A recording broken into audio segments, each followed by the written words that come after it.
Desde ahí, ¿Cómo estás? maestro, eso seguro, ¿vieron? Yo le digo a la gente maestro. El caso, viernes 6 de mayo, el jazz con gente que no es de jazz. Edith Piaf no es jazz. No, bueno, acercar el jazz, hacer una fusión, ¿viste? Que es una palabra que se utiliza mucho en la música, sobre todo en las últimas décadas, la última década sobre todo, pero que se utiliza muy a la ligera, ¿no? Y sin basamento real, ¿no? En este caso sí, porque se trata de recrear canciones de la gran época de la chanson, como llaman los franceses, una gran época que fue muy rica, porque en la época de la posguerra y además en autores, y en canciones y en intérpretes, ¿no?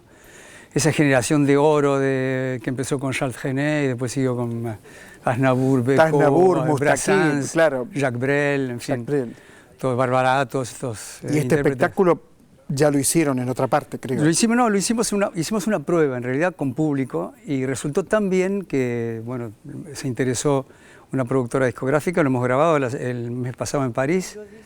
Y es un disco que entra dentro del catálogo del jazz, en realidad, porque me acompaña un trío de músicos que son los que llevan el repertorio ese que hablábamos antes, los intérpretes, los lleva al territorio, al terreno del jazz, ¿no? Que es una música que está en nuestras vidas permanentemente, porque quieras o no, viste, qué sé yo, si viste Ascensor para el Cadalso, saliste del cine, claro, con la música de Miles Davis, qué sé yo, hay siempre referencias muy importantes en esta época que tan pocos referentes. Encontrás en el jazz un referente extraordinario para poder hacer lo que quieras, ¿no? Y los músicos que tocan el trío son fantásticos porque me llevan, digamos, en anda, me llevan para allá. Ellos me impulsan, me impregnan de esa música maravillosa, del estilo maravilloso. En este caso, Francia pone las canciones, los temas, y el estilo lo pone el jazz, ¿no? ¿Estás escribiendo un libro hace mucho? Sí, hace mucho. Como todos los libros entre comillas, autobiográficos, en realidad hay apuntes que se podrían incorporar a una supuesta autobiografía, digamos, ¿no? Y sí, hace mucho que escribo y mucho más que corrijo. Y me cuesta desprenderme del libro. Siempre hay alguna cosa nueva que agregar y eso hace que esté un poquito guardado ahí de repente lo agarro y escribo casi todos los días. ¿Y ahí está tu papá ferroviario? Ahí está mi padre ferroviario, está toda mi infancia en Córdoba. Son 4 capítulos, el primer capítulo es ese, Buenos Aires, mi descubrimiento de Buenos Aires, digamos. Y luego mi ida a España, que era muy joven, tenía 19 años. ¿Luis Aguilé te ayudó a irte? Él me ofreció grabar un disco, mi primer disco, que fue la primera puerta, digamos. Es la más difícil de abrir, ¿no? En estos casos, yo andaba por acá, iba de un lado para otro golpeando puertas y no se abría ninguna, ¿no? Y él pensó que a las canciones que componíamos con un amigo mío, las podía cantar nada más que yo, me dijo, ¿no? Entonces me ofreció, imagínate vos qué generoso, grabar un disco en España, y después una cosa trajo la otra, se empezaron a abrir puertas, yo no sabía muy bien por qué, no me detenía a pensar demasiado tampoco por qué, y se iban abriendo puertas por todos lados, y llegué a Francia, donde, eso sí, me detuve un poco a pensar qué había hecho de mejor en ese momento, cuando llegué a Francia, que no hubiera hecho antes para que se abrieran tantas puertas grandes, ¿no? En ese momento, fue fantástico, ¿no? Ahí empezó a irte muy bien. Claro, eso fue fantástico porque descubrí además un mundo que conocía un poco de oído, es decir, había un acercamiento a la canción francesa porque me gusta la canción de autor, porque me gustan cantautores. Cantautor es una palabra muy antipática, no le gusta a los cantautores en general, pero bueno, la canción de autor, digamos, me gustaba mucho. Y creo que Francia es en ese sentido el país o el estilo de canción en el que han abrevado muchísimos de los cantautores en castellano también. Me refiero a Mariana Walsh o a Joan Manuel Serrat, Sabina, etcétera, ¿no? Tu papá era ferroviario. Sí.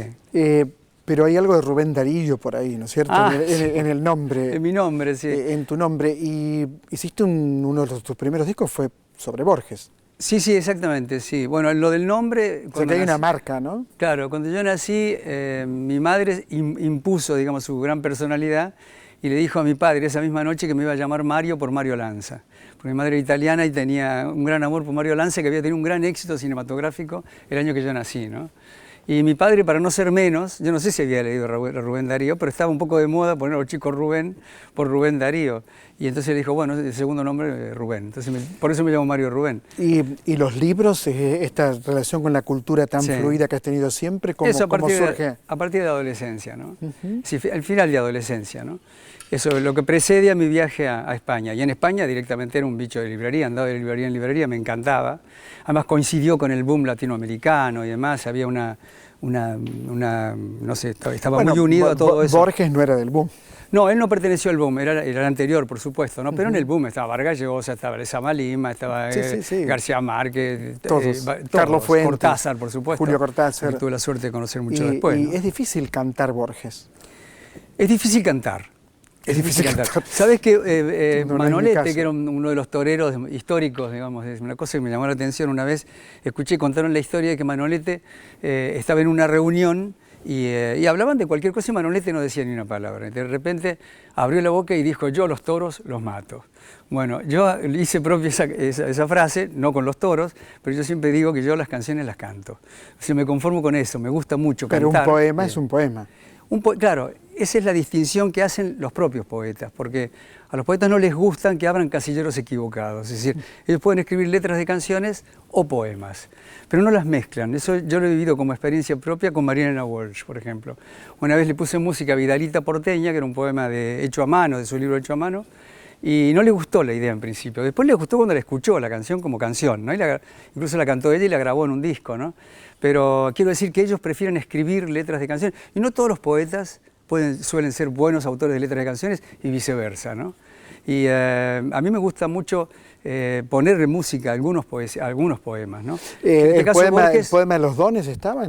No, está la milonga, muchas milongas, la milonga de Calandria, claro. Milonga de Dos Hermanos. Es un trabajo que yo hice cuando tenía 25 años.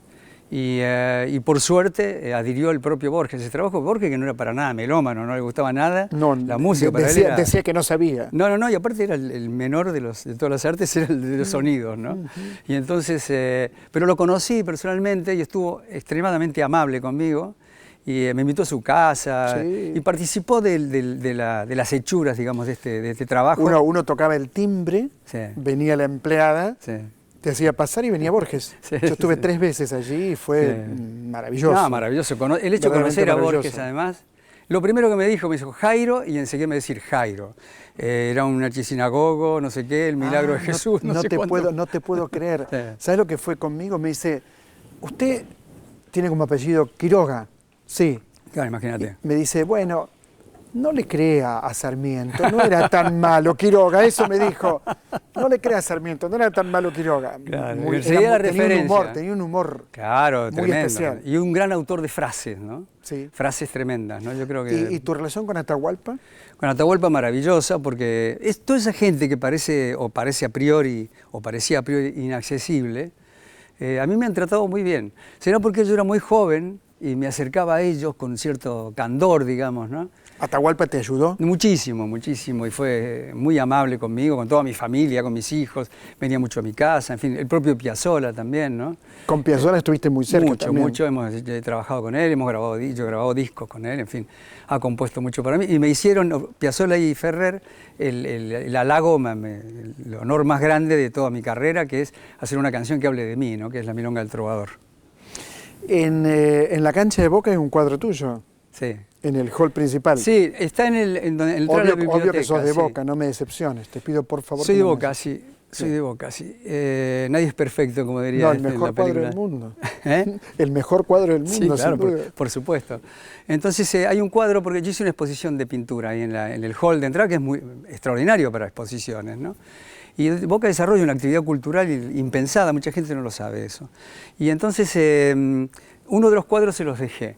Pero se los dejé y está puesto en la entrada de la biblioteca, es un cuadro pequeño, ¿no? Y lo dejé porque está mi padre en el cuadro. Está tu padre, Ramón. Mi padre está ahí, sí, Ramón. Hay varios personajes, sí. Y Ramón el ferroviario está ahí. Y lo dejé ahí y estoy muy contento porque él era muy fanático de Boca y de ese modo él estaría presente, aunque sea simbólicamente, en la cancha. A mí me emocionó el disco, el ferroviario, creo que se llama. Sí, el ferroviario, sí. Claro, porque es como un homenaje al padre también. Es un homenaje a cierta nostalgia propia y demás, ¿no? Está relacionado, por supuesto, con mi padre, pero con toda la gente que ha tenido algo, poco, mucho que ver con los ferrocarriles, que somos la gran mayoría de los que argentinos después provincianos. Los ferrocarriles en el menemismo prácticamente desaparecen. Prácticamente desaparece, exactamente. Sí, sí, sí. Sí, sí. Quedan, Bueno, quedan pueblos aislados. Es una canción de protesta en realidad, ¿no? De protesta por esa circunstancia, por la desaparición de los trenes, ¿no? De la desaparición física de los trenes, es decir, dejó de ser parte del paisaje de los argentinos ver pasar un tren, ¿no? O el pitido de un tren por ahí por la noche, ¿no? ¿Tu papá qué hacía en el tren? Trabajaba en el depósito de locomotoras, que era un lugar... ¿Ibas de chico? ¿Eh? ¿Ibas de chico? Sí, muchas veces lo fui a buscar y sí. Estaba muy orgulloso de todo lo que yo hacía, le contaba todo a sus compañeros y demás. Era un lugar fragoroso el depósito, pero en el que yo creo que él fue muy feliz. ¿Tu esposa es marquesa? No, para nada. ¿No? No, ella desciende de una familia, digamos, sí, noble de España, sí. Pero que no le dan ninguna importancia, creo. No, ninguna, sobre todo mi esposa no le da ninguna importancia. Claro. Mi esposa es una mujer que está desprovista de toda vanidad, es decir, una persona llana, sencilla, fantástica, culta.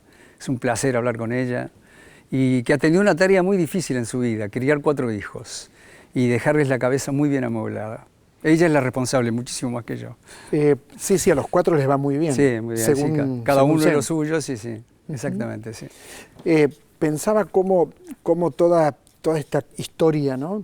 Está presente en tus canciones, cómo se filtra, ¿no? Cómo se debe filtrar todo eso. Porque sos una persona que siempre mantuvo una línea en su trabajo, cosa que no cualquiera puede decir. Sí, en realidad tengo una carrera muy desordenada, porque si bien es cierto, hay cierta coherencia en ese desorden también, si uno busca un poco.